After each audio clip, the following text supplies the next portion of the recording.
안녕하세요. 해입시 탐구생활입니다. 여름방학이 다가오면 국제학교나 해외학교 다니는 학생들의 학부모님들이 가장 많이 하시는 고민이 있습니다. 이런 여름에는 수학 선행을 해야 할까요? SAT를 시작해야 할까요? AP를 준비해야 할까요? 영어 라이팅이 약한데 에세이 준비까지 같이 해야 할까요? 이시 활동은 언제부터 해야 할까요? 학원 수업을 많이 넣으면 아이가 버틸 수 있을까요? 그리고 현실적으로는 이런 고민도 있습니다. 예산 안에서 가장 효율적인 조합은 뭘까요? 사실 여름방학은 학생에게 굉장히 중요한 시기입니다. 학교 수업이 잠시 멈추기 때문에 평소에 부족했던 과목들을 보완할 수도 있고, 다음 학기 선행을 할 수도 있고, SAT, AP, IB, A레벨 같은 시험 준비를 본격적으로 시작할 수도 있습니다. 그런데 문제는 여름방학을 잘못 설계하면 시간과 비용을 많이 쓰는데 결과는 생각보다 안 나오는 경우가 많다는 점입니다. 오늘은 국제학교, 해외학교, 유학생, 그리고 미국, 영국 대학 입시를 준비하는 학생들이 여름방학을 어떻게 설계해야 하는지에 대해서 이야기해 보도록 하겠습니다. 핵심은 하나입니다. 여름방학은 많이 하는 시간이 아니라 제대로 설계하는 시간입니다. 많은 학부모님들이 여름방학 계획을 세울 때 가장 먼저 생각하시는 것이 있습니다. 어떤 수업을 들을까? 물론 수업 선택은 중요합니다. 수학 수업을 들을지, 영어 라이팅을 들을지, SAT를 들을지, AP를 들을지 결정해야 하니까요. 그런데 여기서 중요한 점이 하나 있습니다. 여름방학 계획은 단순히 수업을 몇 개 넣으실까의 문제가 아닙니다. 더 중요한 것은 학생의 현재 위치, 목표, 체력, 시험 일정, 학교 커리큘럼, 입시 전략을 모두 고려해서 무엇을 먼저 해야 하는지를 정하는 것입니다. 예를 들어서 같은 그레이드 9 학생이라도 상황은 완전히 다를 수 있습니다. 어떤 학생은 수학 선행이 가장 시급합니다. 알제브라 2나 프리칼큘러스를 제대로 잡지 못하면 이후 AP 칼큘러스나 IB 매스에서 어려움을 겪을 수 있기 때문입니다. 반대로 어떤 학생은 수학보다 영어 리딩과 라이팅 기초가 더 급할 수 있습니다. 학교 과제는 대부분 영어로 읽고 쓰는 능력을 요구하기 때문에 영어가 약한 학생은 과학이나 사회 과목에서도 점수가 흔들릴 수 있습니다. 또 어떤 학생은 AP 과목을 미리 준비해야 하고 어떤 학생은 SAT나 ACT를 시작해야 합니다. 그레이드 11 또는 이어 12 학생이라면 이야기가 좀 더 복잡해집니다. 이 시기에는 단순 과목 공부뿐만 아니라 컬리지 에세이, 퍼스널 스테이먼트, 대학 리스트, 전공 방향성, 이시 활동 정리까지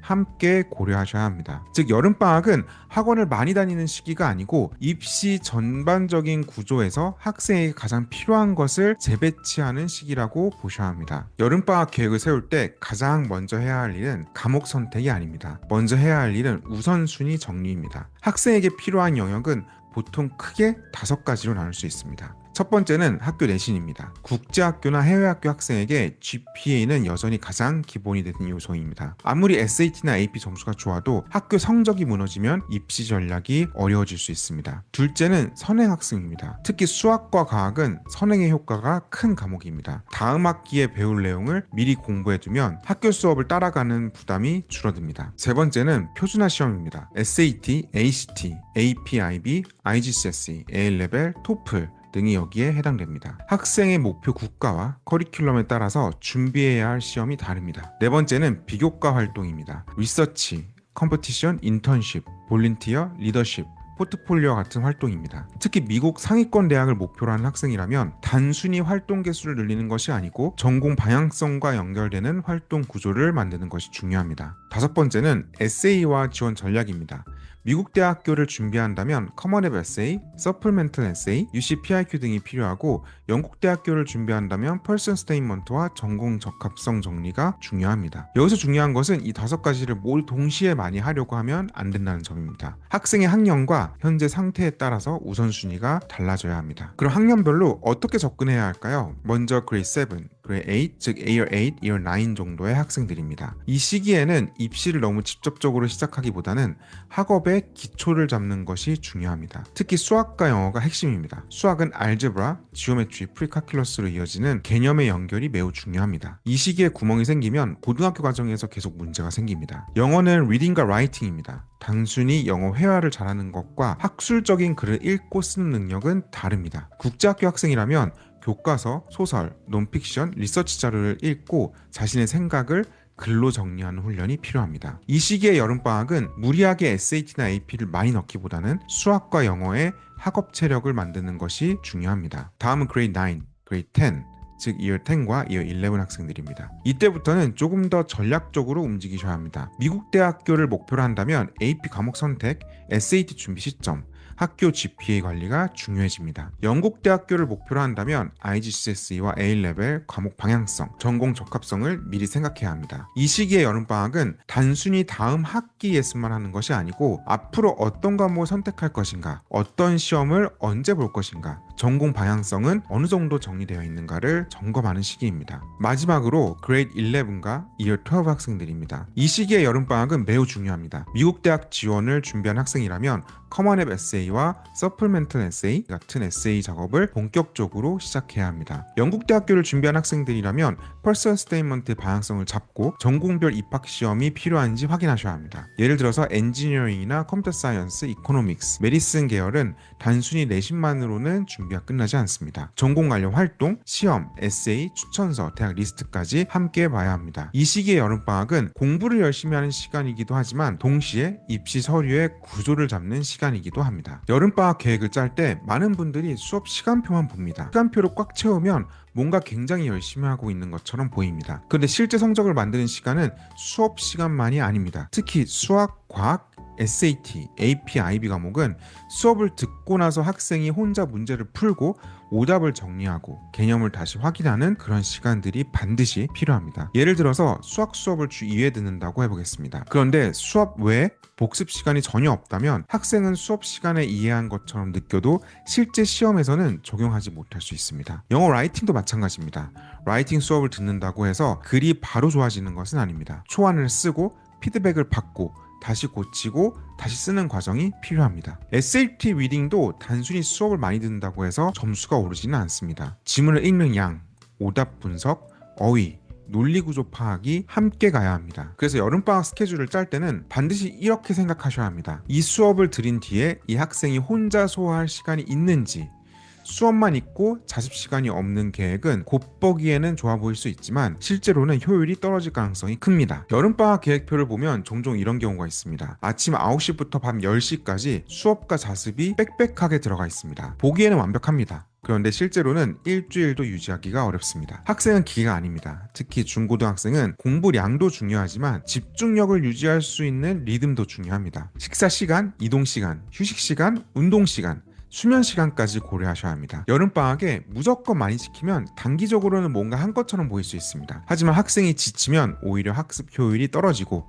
다음 학기 시작 전에 번아웃이 올 수도 있습니다. 따라서 좋은 여름방학 계획은 빡빡한 계획이 아니고 실행 가능한 계획입니다. 계획표를 짤 때는 하루 단위로 보셔야 합니다. 아침에 집중력이 좋은 학생인지, 밤에 공부가 더 잘 되는 학생인지, 수업 후에 바로 복습이 가능한 학생인지, 혼자 공부할 때 관리가 필요한 학생인지, 체력적으로 하루 몇 시간까지 버틸 수 있는지 보셔야 합니다. 여름방학 계획은 이상적인 시간표가 아니라 실제로 학생이 해낼 수 있는 시간표여야 합니다. 입시 시험 준비에서 중요한 것은 언제 시작하느냐입니다. 미국 대학교를 목표로 하는 학생이라면 SAT 또는 ACT 준비 시점을 잘 잡으셔야 합니다. 너무 늦게 시작하면 그레이드 11 때 GPA와 AP, SA, EC 정리와 겹치면 부담이 너무 커집니다. 반대로 너무 일찍 시작했는데 영어 독해력이나 수학 기본기가 부족하면 준비 기간이 길어져도 효율이 떨어질 수 있습니다.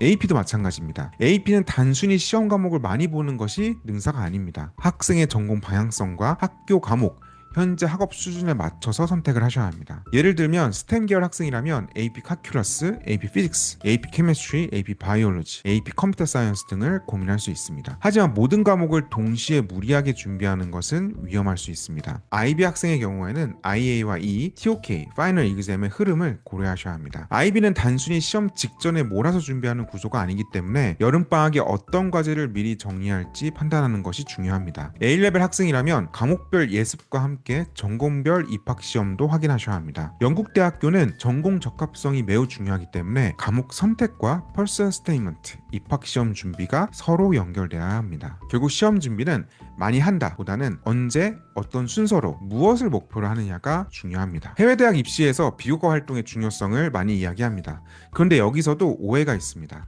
활동을 많이 하면 좋다고 생각하는 경우가 많습니다. 봉사활동도 하고, 인턴십도 하고, 리서치도 하고, 대회도 나가고, 동아리도 하고, 리더십도 만들고.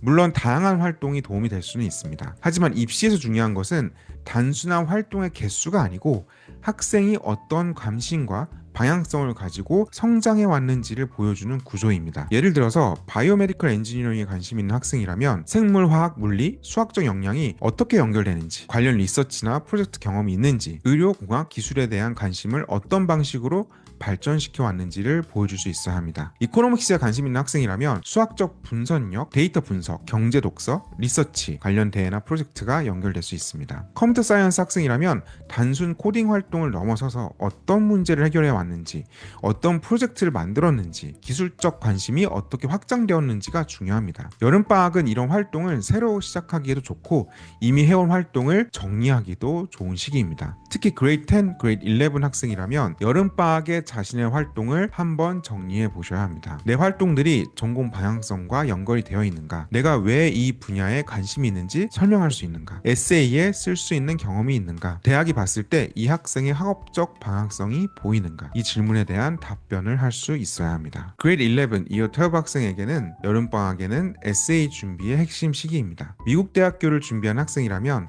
커먼 에세이, 서플멘털 에세이, UC PRQ 등을 생각하셔야 합니다. 영국 대학교를 준비한 학생이라면 퍼스널 스테이트먼트가 중요합니다. 많은 학생들이 에세이를 너무 늦게 시작합니다. 그런데 좋은 에세이는 하루 이틀 만에 나오지 않습니다. 좋은 에세이는 학생의 활동, 관심 분야, 학업적 방향성, 성격, 경험, 진학 목표가 자연스럽게 연결되어야 합니다. 특히 미국 대학 에세이는 단순히 잘 쓴 글이 아니고 학생이 어떤 사람인지를 보여주는 글이어야 합니다. 영국 퍼스널 스테이트먼트는 학생이 해당 전공을 왜 공부하려고 하는지, 어떤 학업적 준비를 해왔는지를 보여줘야 합니다. 따라서 여름방학에는 최소한 에세이 소재 정리, 활동 정리, 전공 방향성 정리, 초안 작업 정도는 시작하는 것이 좋습니다. 그레이드 11 여름방학을 그냥 수업만 듣고 보내면 가을 학기의 지원서와 학교 공부가 겹치면서 굉장히 힘들어질 수 있습니다. 여름방학 계획에서 현실적으로 중요한 부분이 있습니다. 바로 예산입니다. 모든 과목을 1대1 개인 수업으로 하면 좋겠지만 모든 학생에게 그것은 최선은 아닙니다. 어떤 과목은 개인 수업이 필요합니다. 예를 들어서 학생의 수준 차이가 크거나 약점이 명확하거나 에세이처럼 개별 피드백이 중요한 영역은 1대1 개인 수업이 효과적일 수 있습니다. 반대로 어떤 과목은 소그룹이나 온라인 수업으로도 충분히 할 수 있습니다. 개념 설명이 필요한 과목, 일정한 커리큘럼을 따라가는 과목, 시험 유형을 익히는 수업은 그룹 수업도 효율적일 수 있습니다. 또 어떤 부분은 수업보다 자습 관리가 더 중요할 수도 있습니다. 여기서 중요한 것은 예산을 많이 쓰는 것이 아니고 어디에 개인 수업으로 쓰고 어디에 그룹 수업을 쓰고 어디에 자습 시간을 배치할지 결정하는 것입니다. 예산도 전략입니다. 무조건 많이 쓰는 것이 아니고 학생에게 가장 효과가 큰 영역에 집중해야 합니다. 그럼 학부모님들이 실제로 여름방학 계획을 세울 때 어떤 질문을 해보면 좋을까요? 첫 번째로는 우리 아이에게 지금 가장 시급한 과목은 무엇인가? 두 번째는 다음 학기 GPA에 직접적으로 영향을 줄 과목은 무엇인가? 세 번째는 SAT나 ACT, AP, IB, IGCSE A레벨 같은 시험 준비가 필요한 시점인가? 네 번째는 수업 이후에 혼자 공부할 시간이 충분히 있는가? 다섯 번째는 영어 리딩과 라이팅 실력은 학교 과제를 감당할 수 있는 수준인가? 여섯 번째는 학생의 전공 방향성과 입시 활동이 연결이 되어 있는가? 일곱 번째는 에세이나 퍼스널 스테이트먼트 준비를 시작해야 하는 시기인가? 여덟 번째는 식사, 휴식, 이동, 수면까지 고려했을 때 실제로 실행 가능한 계획인가? 아홉 번째는 예산 안에서 가장 효과적인 조합은 무엇인가? 열 번째는 이번 여름방학이 끝났을 때 어떤 결과물이 남아야 하는가? 여기서 마지막 질문이 중요합니다. 여름방학이 끝났을 때 열심히 했다가 아니고 구체적인 결과물이 있어야 합니다. 예를 들어서 수학 특정 단원을 끝냈다. SAT 진단 점수에서 어느 정도까지 올랐다. AP 한 과목의 기본 개념 정리를 했다. 에세이 초안을 완성했다. EC 활동 리스트를 정리했다. 대학 리스트의 방향성을 잡았다. 이런 식으로 결과물을 정해야 합니다. 오늘 내용을 정리해 보겠습니다. 여름방학은 국제학교, 해외학교, 유학생들에게 굉장히 중요한 시기입니다. 하지만 중요한 시기라고 해서 무조건 수업을 많이 넣는 것이 답이 아닙니다. 학생마다 필요한 전략은 다릅니다. 어떤 학생은 수학 선행이 필요하고 또 어떤 학생은 영어 리딩과 라이팅을 먼저 잡아야 합니다. 또 어떤 학생은 SAT나 AP 시험 준비를 시작해야 되고요. IB 과제나 A레벨 전공 준비가 더 중요한 학생도 있습니다. 또 어떤 학생은 컬리지 에세이나 퍼스널 스테이트먼트를 시작해야 합니다. 어떤 학생은 이시 활동을 정리하고 전공 방향성을 만들어야 합니다. 중요한 것은 학생의 현재 위치와 목표를 기준으로 우선순위를 정하는 것입니다. 여름방학은 많이 하는 시간이 아니고 제대로 설계하는 시간입니다. 수업 시간표만 짜지 마시고 개인 공부 시간, 복습 시간, 식사 시간과 휴식 시간, 시험 일정, 입시 전략, 예상까지 함께 보셔야 합니다. 그래야 여름방학이 단순히 바쁜 시간이 아니고 다음 학기와 대학 입시를 준비하는 전략적인 시간이 될 수 있습니다. 자녀의 여름방학 계획을 세우실 때 무엇을 많이 할까 보다는 무엇을 먼저 해야 할까를 먼저 생각해 보시면 좋겠습니다. 오늘 영상이 도움이 되셨다면 좋아요와 구독 부탁드립니다. 궁금하신 점은 댓글로 남겨주세요. 감사합니다.